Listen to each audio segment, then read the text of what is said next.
నమస్తే, welcome to NT prime news. Velugodu పట్టణంలోనే ఎన్టీఆర్ విగ్రహానికి శ్రీశైలం ఎమ్మెల్యే బుడ్డ రాజశేఖర రెడ్డి ఆదేశాల మేరకు ఆదివారం పూలమాలలు వేసి ఘనంగా నివాళులు అర్పించారు. మండల అధ్యక్షులు అబ్దుల్ కలాం, టీడీపీ పట్టణ అధ్యక్షులు మోమిన్ రసూల్ ఆధ్వర్యంలో వర్ధంతి వేడుకలు నిర్వహించారు.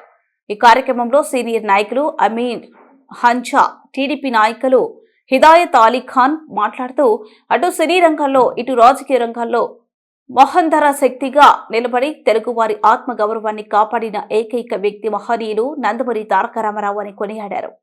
అలాగే వెలుగోడు పట్టణంలో ఇంత పెద్ద రిజర్వాయర్ నిర్మించినందువల్ల ఎన్నో వేల పంట ఎకరాలు ప్రజలకు త్రాగునీరు సమస్య లేకుండా మంచి చేసిన ఏకైక వ్యక్తి ఎన్టీ రామారావు అని చెప్పదగ్గారు.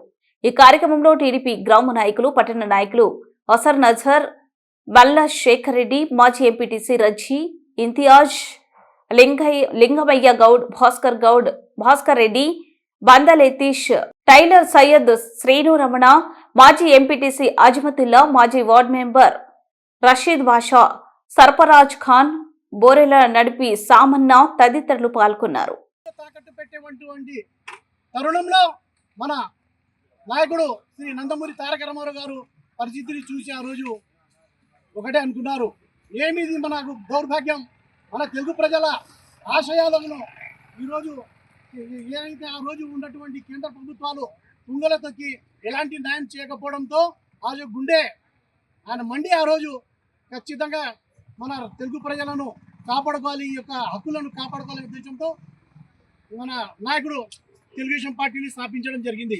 ఆ రోజు తెలుగుదేశం పార్టీ కేవలం బడుగు బలహీన వర్గాలు, కార్మికులు, ఎస్సీ ఎస్టీ మైనార్టీ సోదరుల యొక్క రాజకీయ చైతన్యమే ఆయన యొక్క తెలుగుదేశం పార్టీ యొక్క ఆవిర్భావ ఆశయం అనే విషయాన్ని ఈ సందర్భంగా తెలియజేసుకుంటూ మహాన్బాడు ఆ రోజు 2 జిల్లాలు ఈరోజు కర్నూలు, ఉమ్మడి కర్నూలు జిల్లా, ఉమ్మడి కడప జిల్లా సస్యశ్యామలం ఏంటంటే మహాన్బాడు నందమూరి తారక రామారావు దక్కుతుంది. అలాగే ఆ రోజు ఉన్నటువంటి తమిళ ప్రజలు మద్రాసును తాగునీటి అందించాలనే ఉద్దేశంతో వాళ్లకు తాగునీటి ఇస్తూ మన రాయలసీమకు సాగునీరు అందించినటువంటి మహా గొప్ప నేత మన రామారావు గారు అనే విషయాన్ని తెలియజేసుకుంటూ, అదేవిధంగా ఈ పార్టీని ఆయన తర్వాత మన ఏదైతే మన ముఖ్యమంత్రి ఉన్నటువంటి జాతీయ నాయకుడు చంద్రబాబు నాయుడు గారు ఆయన సారథ్యంలో తెలుగుదేశం పార్టీని ఇంకా బలోపేతం చేసి జాతీయ స్థాయిలో కాకుండా అంతర్జాతీయ స్థాయిలో కూడా మన పార్టీ యొక్క ప్రతిష్టను పెంచినటువంటి గొప్ప నాయకుడు మన చంద్రబాబు నాయుడు గారు.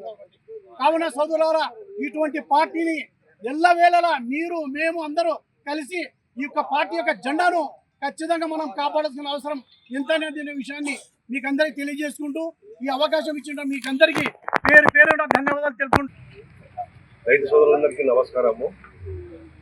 మనము ఎన్టీ రామారావు పార్టీ స్థాపించిన తర్వాత మనకు తెలుగు అనేది మనకు ఎప్పుడు లేనిది. వారిన తర్వాత మనకు తాగునీరు కానీ, పొలాలకు కానీ, ఇటువంటివన్నీ ఎన్నో జీవరాక్షసులకు కానీ, మనుషులకు కానీ, అప్పుడు మన గతంలో మనకు బొత్తి నీళ్ళు లేకున్నాయి, చాలా నీళ్ళు లేక చాలా ఎన్నో కష్టాలు పడినాం. అప్పట్లో కూడా ఈ మన మద్రాసు కాలువ ఎంత దూరం పారుతుందో లెక్కలో అయితే ఆయన ఇంటికి ఫోటో పెట్టుకొని మనము వ్యవసాయం చేయాలి. అదొక సాగులా. ఎందుకంటే రైతులు మన వెలుగోడు మండలం నుంచి ఇంటికి కొల్లపల్లెలల్లా ఎంతో కష్టపడి అప్పుడు ఇబ్బందులు పడి పొలాల పంటలు రాక ఎంతో ఇబ్బంది పడినారు. అటువంటిప్పుడు మన వాళ్ళు కూడా దీని మీద ఆ పొద్దులో ఒక బండి కట్టడం అమ్మితే కూడా పొలపోయి బండి కట్టడం అమ్మితే కూడా 100-150 రూపాయలు ఆ కట్టడం అమ్ముతున్నాయి. అటువంటిప్పుడు ఎంతో కష్టపడి మన వాళ్ళు ఎంతో తిప్పులు పడి కష్టపడినారు. ఇప్పుడు ఎంతోమంది దీని నుంచి మన ఊరికి వస్తున్నారు. మన ఊరికి మన వెలుగోడికి అంతకుముందు మన ఊరికి వెలుగొట్టి వేరే ఊరికి మన వాళ్ళు పోతున్నారు, పొద్దుకి పోతున్నారు. ఇప్పుడు అక్కడి నుంచి ఇక్కడ మన ఊరికి వస్తున్నారు. దాదాపు మన ఊర్లో మన వెలుగోడు టౌన్లోనే కనీసం అంటే ఒక 40%, 50% కొత్త వాళ్ళే ఉన్నారు ఇప్పుడు మన ఊర్లో ఉన్నప్పుడు. ఇప్పుడు వచ్చిన వాళ్ళంతా ఎందుకంటే అప్పుడు మన ఊర్లో ఇంత జనం లేదు. ఫస్ట్ మాకు మతిపెట్టినప్పుడు ఒక 6,000 7,000 ఓటింగ్ ఉండేది. ఇప్పుడు దాదాపు 22,000 ఓటింగ్ వచ్చింది. ఎందుకు వచ్చిందంటే కొత్త వాళ్ళు అక్కడ బతకలేక పల్లెల్లో ఇబ్బందులు పడుతూ మన ఊరికి నీళ్ళు వచ్చిన తర్వాత ఎంతో అభివృద్ధి చెందింది. ఈ అభివృద్ధిని కూడా మన వాళ్ళు కూడా మన వాళ్ళు తెలుగు వాళ్ళు కానీ మన రైతులు కానీ అందరూ సోదరులు అందరూ బాగా దీని మీద ఎంతో అభివృద్ధి చెందుతున్నారు.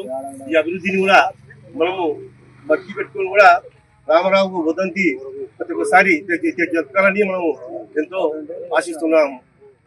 ఇంతో